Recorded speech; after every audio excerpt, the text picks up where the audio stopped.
Hello and welcome to Queer Abbey, the weekly chat show that is performed, recorded, and produced by yours truly. Yes, welcome. Come to me. Do I sound like a vampire to you? That was what I was trying for. Welcome to the 33rd episode of Queer Abbey. I appreciate you for tuning in week after week, tirelessly supporting this podcast. You are what I live for, so thank you for listening. It is the first week of the school term for me. Obviously, the new year has begun if you're listening to this in any sort of current time frame. It's January, getting into school. The world is on fire.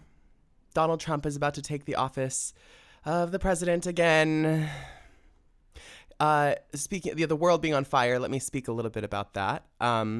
California is experiencing this unprecedented huge blaze right now. I don't know about unprecedented, but a huge one that is extremely destructive and claiming the livelihoods of many, many people, both rich and poor, which has been interesting to observe the social implications of, as we have these conversations about billionaires like the Resnicks, this billionaire couple in California that owns almost the entire water supply. It's weird how these things, in a way, affect everybody equally, but also not, because these are the people that are going to be able to come right back and probably buy up the land that's been destroyed, and even maybe benefit from it because they have money in the bank. I actually even helped some people at my work the other day who bought a lot of stuff. And then when I asked them what they were up to, they said, "Oh, yeah, we just flew in from California. Luckily we've got an apartment here in Portland, so we decided to just come, hang out while everything's going on."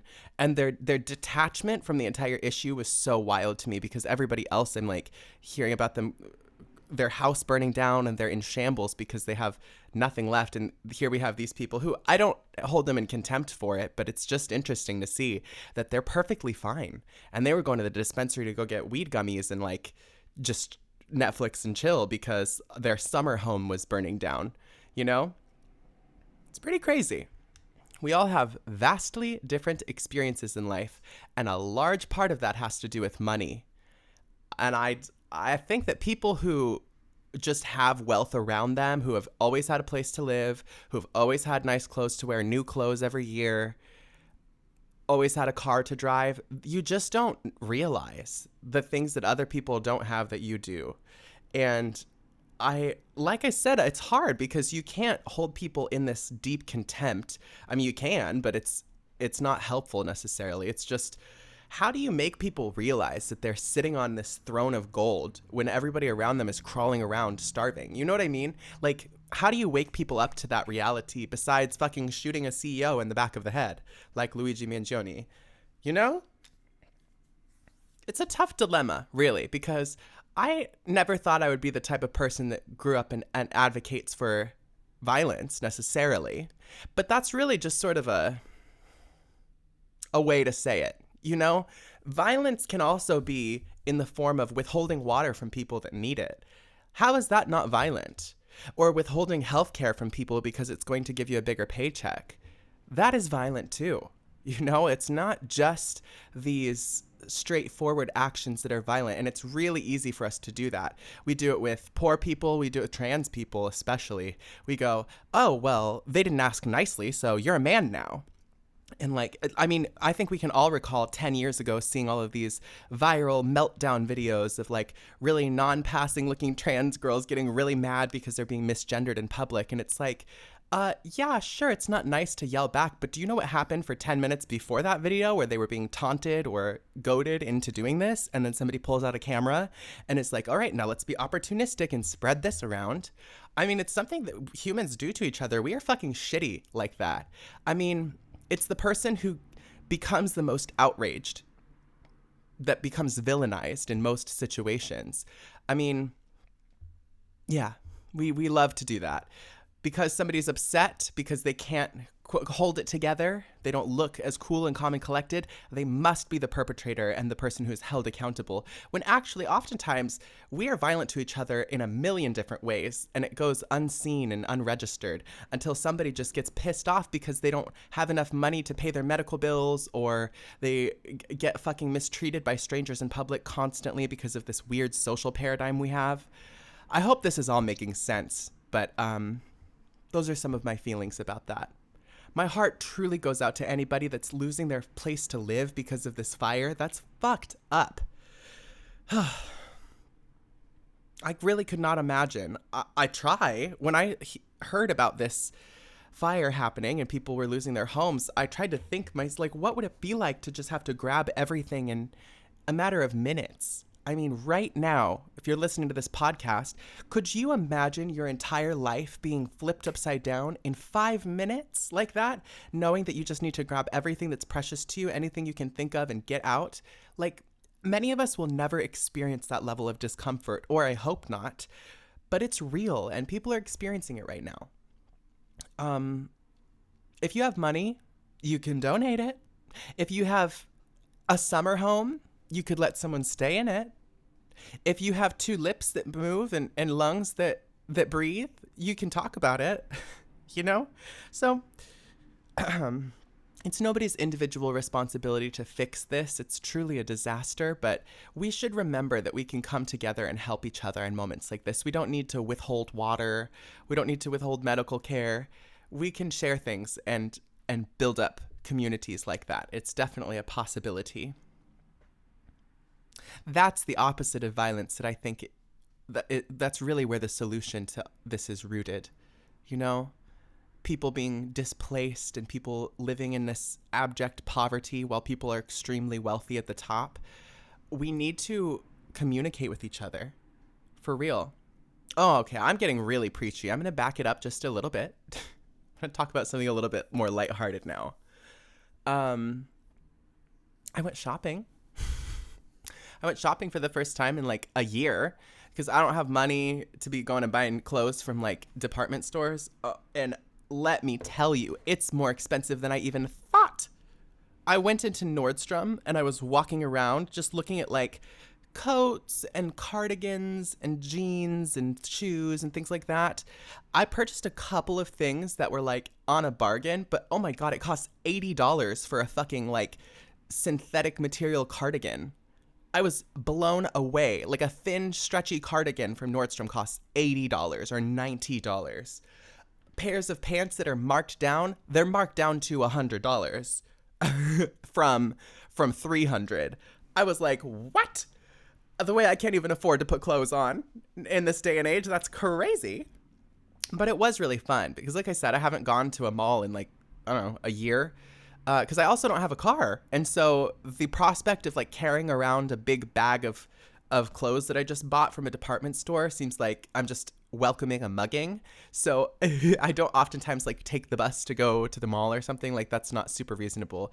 I order some clothes online and I've had some of the pairs of pants and shirts and stuff in my dresser for like 9 years. I keep clothes for a long time.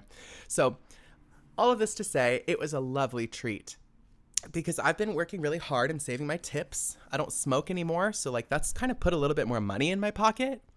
And yeah, I went and I got a pair of jeans from Free People. And there was this gorgeous woman that was at that counter for that like little department on the top floor of Nordstrom. And she was so nice. I looked ugly because I was coming from work. Like I was literally wearing like my gross work pants that were like dirty and my shoes that are falling apart. And this lovely diva came and she was so nice to me. And she was like, hey, diva. And she like helped me find the correct size for the pants that I bought, which are these really cute, like big, bulky jeans. Cause I wanted to feel like cool and youthful and get like some big jeans. Cause you know, the kids are doing that. And she helped me find something really cute. And then she goes, well, how about we look at some tops that are going to go with it? Which I know she's just doing her job, but she was so kind about it and like not being weird or tokenizing. And I went, oh no, I think I'm just looking for a pair of pants. And she goes, okay, well, I'm going to show you anyway. And it was so cute. And she walked over and she showed me this cute, it actually was really cute. It was like a little like lacy cheetah print, like lingerie top that would go really cute with like those big bulky jeans. But they didn't have a size that would fit my big man shoulders. And so we had a little laugh about that. I'm like, oh no, Mom, I need at least a large in that one. There's no mediums going on here. And she was just cute, and we kikied for a second, and then I purchased my clothes, and she set me up a Nordstrom account, and it was cute and fun, and I love her. So that's something a little bit less depressing to think about, I guess. I forget that people are kind and fun until I go out and experience that. You know, not everything's bad. I'm going to wear my cute little jeans to work later today, and that feels good. So that's my update for you today. I'm mad about billionaires, as always. I'm sad about fires, and I'm happy about going to Nordstrom and buying 2 things. Let's move on to a little bit of advice.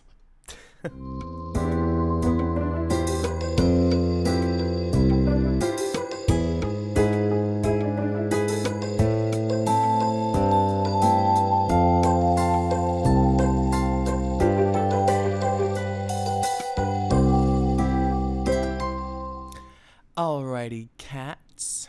I don't know why I called you cats. That just came out of my jazz cats. Welcome to the advice portion of this episode.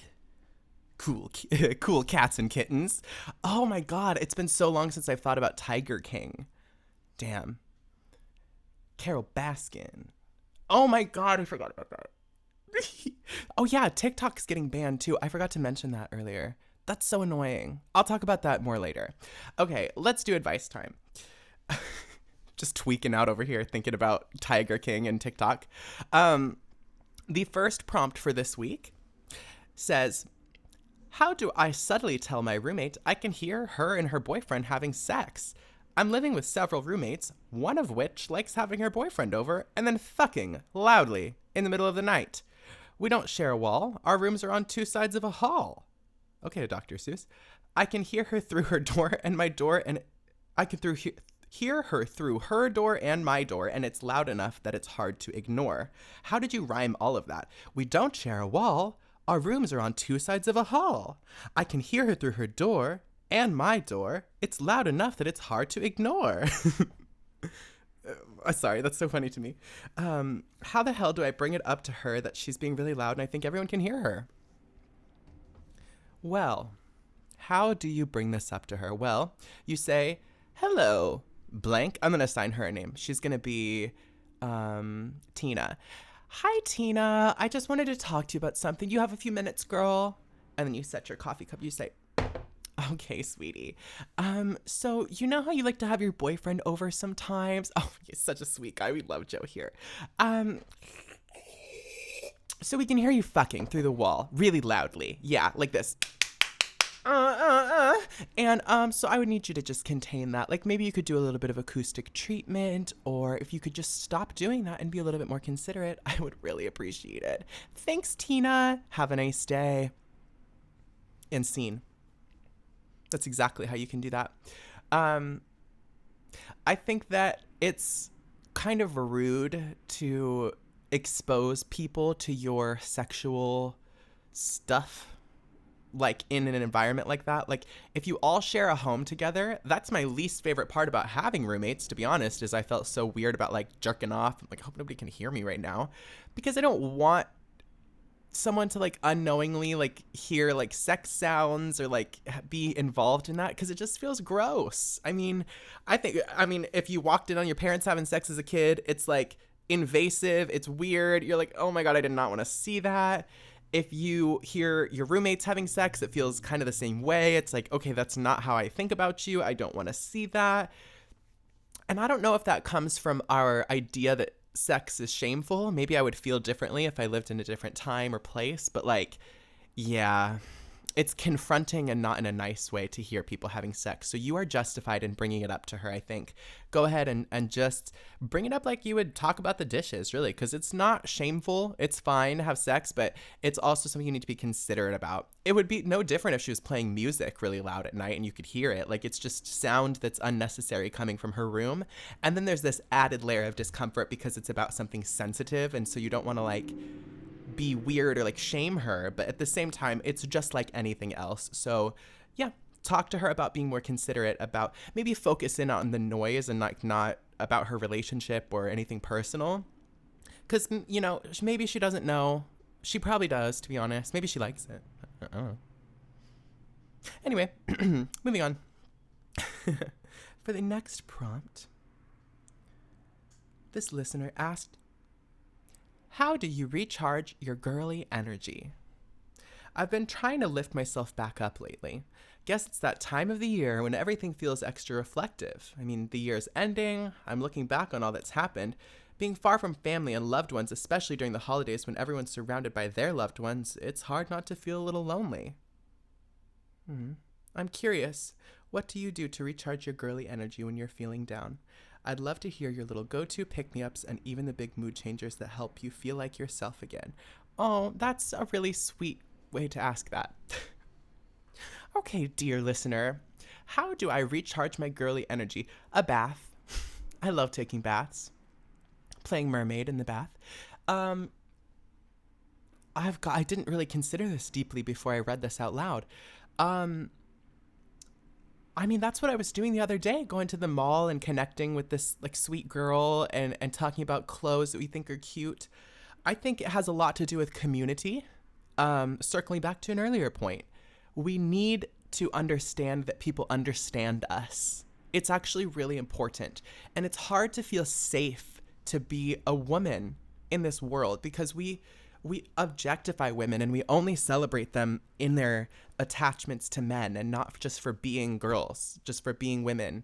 And it can be hard and frustrating and fruitless, it seems, to be feminine, you know, because it's like, well, okay, I'm doing this for myself, but I'm also being beat down at the same time. It feels like a trade-off of authenticity, or whatever's authentic to you. And if that happens to be something that people find feminine, it can be hard to really wear it out with pride because sometimes it feels like people just think you're doing it for them, you know, being girly or pretty or whatever.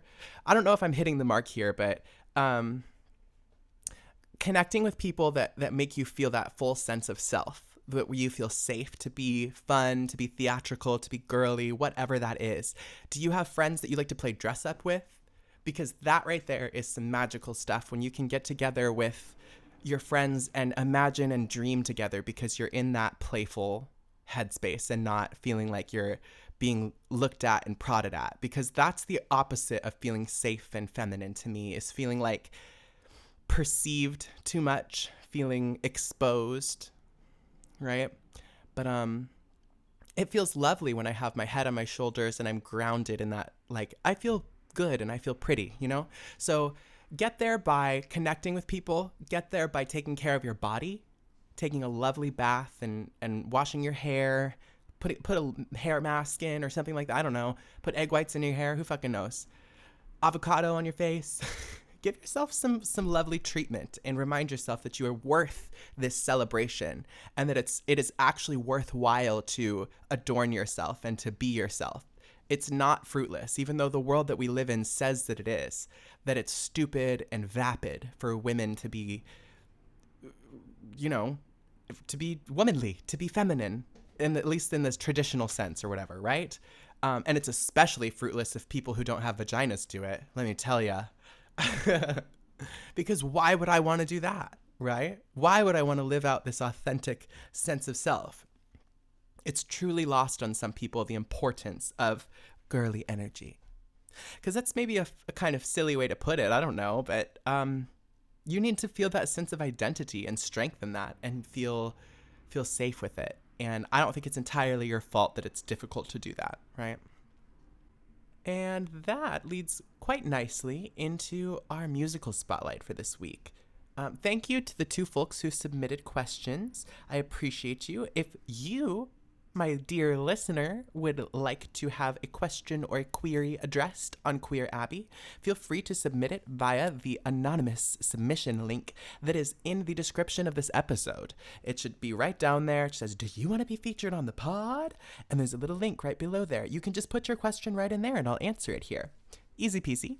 Or you can send us a voicemail, a text at our phone number, which is 503-567-2053, or an email at queerabbey@gmail.com. That's QUEERABBY@gmail.com. In Russian, anyway. Fierce. Let's do our musical spotlight. All right,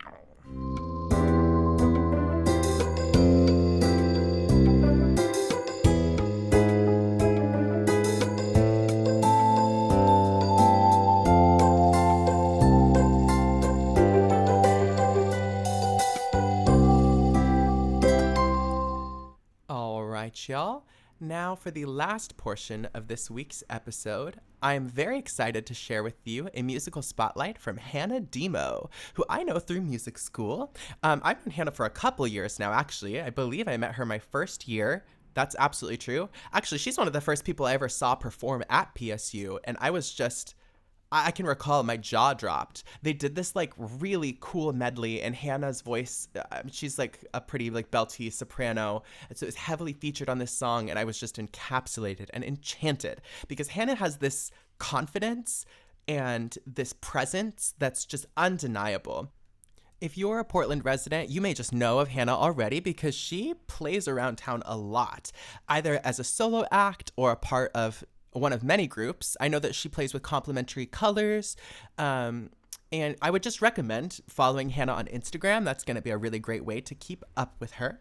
I'll go ahead and link her Instagram as well as the song that we're featuring in the description as always. So, getting into the song, this one is called Yes Means Yes, which is sort of a turn of phrase. It's referencing no means no. This is an older EP. It actually came out in 2019, so I can sense that it's referencing these culture relevant things about the Me Too movement and about bodily autonomy. Yes Means Yes is this funky, cool kind of sound. It's very powerful. You'll see what I mean when I say that Hannah has a lot of presence. It just starts off with a bang. So let's get right into Yes Means Yes by Hannah DiMo. Yes means yes means yes means yes. I don't say yes, I mean no. I might look cute, but we all know yes means yes and no means no. No, no.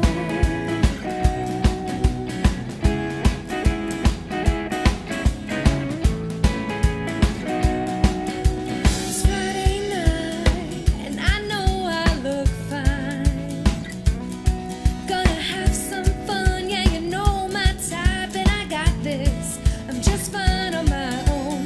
Just 'cause I'm not with you doesn't mean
say yes, I mean no. I might look cute, but we all know yes means yes and no means no.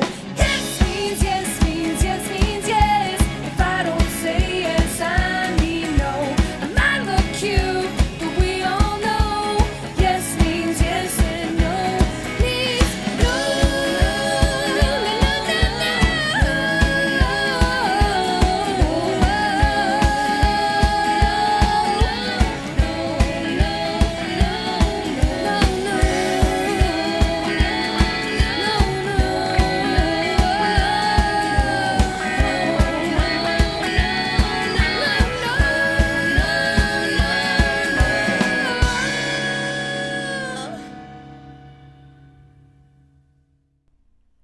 All right, y'all, that was Yes Means Yes by Hannah DiMo. Please go check out the rest of Hannah's work. Like I said, I'll have links in the description of the episode. And get excited because I know that Hannah is working on music for another album that's going to be coming out probably in this year. I don't want to speak for them, and I think so. And I'm just like really excited to see what they're going to bring because it's been 6 years. It's 2025, mama. So they're doing a little like Rihanna move. They waited to put out more music. Everybody's just on the edge of their seat waiting for Hannah DiMo to drop an album. So you can keep up with her. Probably via Instagram is a great way to do it. And try to catch her around town because Hannah is an encapsulating, amazing performer and a really nice person too. Hannah is somebody that I think deserves all of the good things that come their way, truly.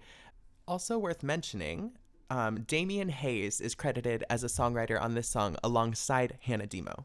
So important to provide that sort of credit. But Hannah is a multi-instrumentalist and does a lot of this stuff herself. So get into that. All right. That is going to conclude this 33rd episode of Queer Abbey. Thank you for listening. Thank you for tuning in. And I will see you next Sunday. Okay, bye.